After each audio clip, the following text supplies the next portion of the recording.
لو تناهيتم إلى سر الحياة وصنعتم كائنا حيا نرى. آپ کے شیخ مفتی رشید احمد صاحب رحمہ اللہ تعالیٰ تو ویڈیو اور تصاویر کے سخت خلاف تھے، تو پھر آپ کیوں ویڈیو بنواتے ہیں؟ کیا آپ حضرت کے جانے کے بعد ان کی باتوں پر عمل کرنا چھوڑ دیا؟ ہمارے حضرت مفتی رشید احمد صاحب رحمہ اللہ تعالیٰ گناہ کے بہت سخت خلاف تھے، ناجائز کام کے، تو وہ ویڈیو کو ناجائز سمجھتے تھے، اس لیے خلاف تھے. ہم ناجائز سمجھتے ہی نہیں ہیں تو ہم خلاف کیسے ہوں گے؟ ٹھیک ہے نا. اصول کیا تھا کہ گناہ کے خلاف، ناجائز کے خلاف. باقی ویڈیو کا مسئلہ علماء کے درمیان کیا ہے؟ اختلافی. تو دلائل کی دنیا میں ہمیں ویڈیو کا جائز ہونا زیادہ قریب معلوم ہوتا ہے. تو اب اس میں پھر بھی ہم اگر ناجائز کہیں تو اس کا مطلب اپنے شیخ و مرشد کی بات کو آپ دلیل کی دنیا میں کمزور سمجھ رہے ہو، پھر بھی اس میں اس کو فالو کر رہے ہو. تو یہ شریعت میں جائز ہے یا ناجائز ہے یہ عمل؟ یہ تو ناجائز ہے نا. تو ہم باقاعدہ علماء کا اجلاس ہوا ہے، اس پہ کئی مہینے میٹنگ ہوئی ہے. نہ صرف ہم اس کو جائز سمجھتے ہیں بلکہ علماء کے لیے الیکٹرانک میڈیا کے استعمال کو فرض سمجھتے ہیں. جو علماء، ہماری رائے ہے کہ اختلافی مسئلہ ہے، ہم کسی کو فاسق کا فتویٰ نہیں خدا نخواستہ لگا رہے، کسی عالم کی رائے ہی اگر یہ کہ ناجائز ہے وہ تو پھر ان کی اپنی رائے ہے. لیکن ہماری تحقیق یہ ہے کہ اس وقت جو پروپیگنڈا دنیا میں ہو رہا ہے نا، اس کا مقابلہ اسی اسٹائل میں کرنا پڑے گا جس اسٹائل میں باطل کر رہا ہے. جنگ میں باطل توپیں لے کر آیا ہے اور آپ غلیلے لے کے چلے جاؤ تو فتح کس کی ہوگی؟ باطل کی ہوگی نا. تو آپ اپنی بات ملینز لوگوں تک پہنچا سکتے ہو الیکٹرانک میڈیا کے ذریعے، یوٹیوب کے ذریعے. لوگ کہتے ہیں آڈیو بھی تو ہو سکتا ہے، نہیں ہو سکتا آڈیو. ہمارے آڈیو بھی تھے، بیان نہیں چلتے تھے وہ، تو ویڈیو بیان ہوتے ہیں اصل. تو اس پہ بھی ہمارے یہاں بہت تحقیق ہوئی ہے کہ یہ اس تصویر میں داخل بھی ہے جس کو نبی نے حرام قرار دیا. اگر داخل ہوتا نا پھر تو مسئلہ ہی نہیں تھا. تو اس بارے میں اگر صریح اور صحیح حدیث موجود ہوتی تو ہم اس کے جواز کے قائل نہ ہوتے. لیکن یہ وہ تصویر کی قسم ہے جو نبی کے دور میں تھی نہیں، لہذا احادیث اس سے خاموش ہیں. جب خاموش ہیں تو علماء کا اختلاف ہوگا نا، اجتہاد ہوگا. تو مفتی رشید احمد صاحب رحمہ اللہ کا اجتہاد یہ تھا کہ، اور اس وقت اس پر اس طرح بحث ہوئی بھی نہیں تھی. اگر بحث ہوتی تو ہو سکتا ہے وہ بھی رجوع کر لیتے اپنی رائے سے. بعض مسائل ایسے ہیں کہ بعض اکابر اگر زندہ ہوتے اور ابتلا دیکھتے تو وہ بھی اپنی رائے سے عین ممکن ہے رجوع کر لیتے.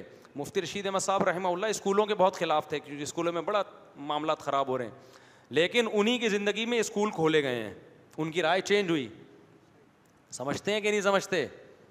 انہی کی زندگی بہت ساری چیزوں میں ان کی رائے چینج ہوئی. تو وہ ذرائع ہر دور میں چینج ہو سکتے ہیں.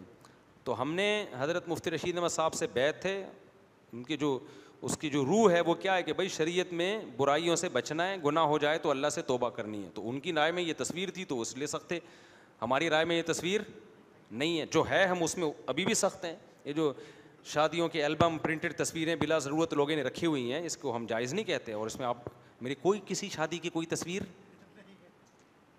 کوئی البم کہیں نہیں ملے گا آپ کو. میں نے گھر میں اپنا 2003 کا البم رکھا ہو یا 2004 سے، کب سے میری شادیاں شروع ہوئی تھی، خیر جب سے بھی ہوئی تھی، تو البم کوئی نہیں میں نے سنبھال کے رکھا ہوا اپنی تصویروں کا.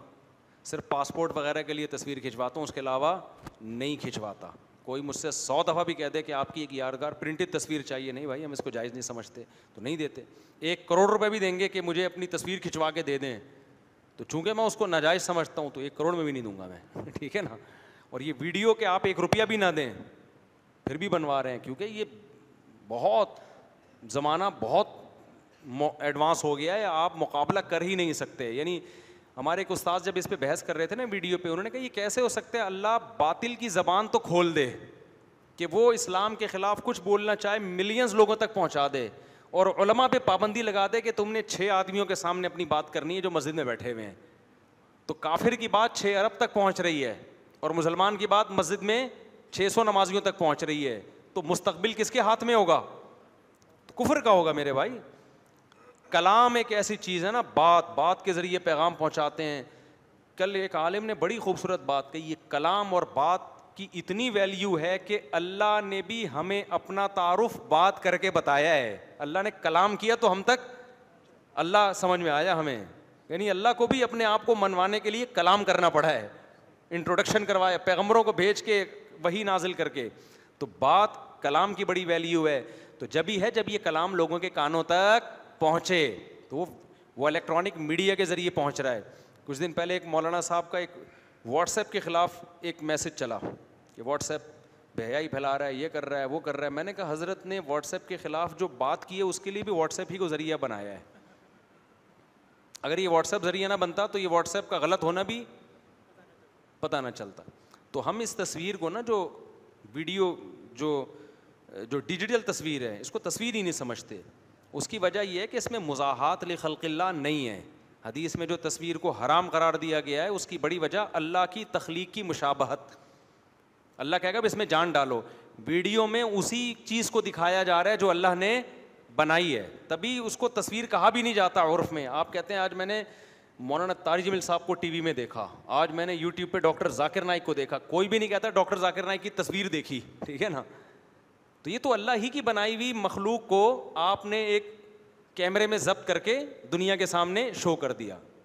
تو سائنس کا کمال یہ ہے کہ جو اللہ نے جس بندے کو بنایا آپ اس کو اسکرین پہ لا کے پوری دنیا کو دکھا دیتے ہیں. تصویر کی تخلیقی عمل نہیں ہو رہا ہے اس میں.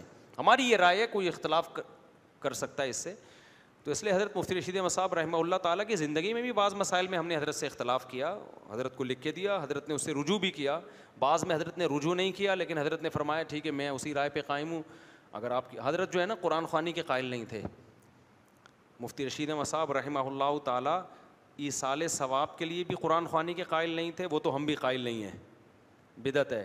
برکت کے لیے بھی قرآن خوانی کے قائل نہیں تھے کہ دکان مکان میں برکت کے لیے قرآن خوانی کی جائے.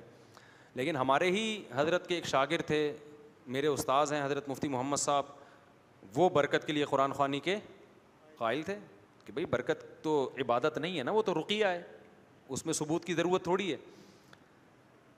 تو اب حضرت مفتی محمد صاحب نے مسئلہ شائع کر دیا نا دارالافتاء والارشاد سے کہ برکت کے لیے قرآن خوانی جائز ہے. تو حضرت نے فرمایا آپ نے یہاں سے شائع کیا ہے تو اس ادارے کی نسبت میری طرف ہے, تو لوگ سمجھیں گے میں جائز سمجھتا ہوں, تو لہذا آپ یہاں سے شائع نہ کریں. البتہ اپنی نجی محفل میں یا اپنا اس ٹائم سے جب آپ فتویٰ شائع کریں تو اس میں آپ بتا دیں. میرے سامنے حضرت نے کہا, آئی بات سمجھ میں, خود ان کو پرمیشن دی, چونکہ آپ کی رائے یہ ہے کہ تو آپ جب اپنے اس ٹائم سے فتویٰ شائع کریں تو اس میں یہ بتا دیا کریں کہ میں اس کو جائز سمجھتا ہوں. تو ان کا ظرف اتنا بڑا تھا, بعد والوں کا ظرف کیا ہے, میں سمجھا پا رہا ہوں اپنی بات, بعد والوں کا ظرف کیا ہے, چھوٹا ہے, ٹھیک ہے نا. وہ اختلاف رائے میں بہت وسعت رکھتے تھے, بعد والے نہیں رکھتے لوگ. ہوا و حرص والا دل بدل دے,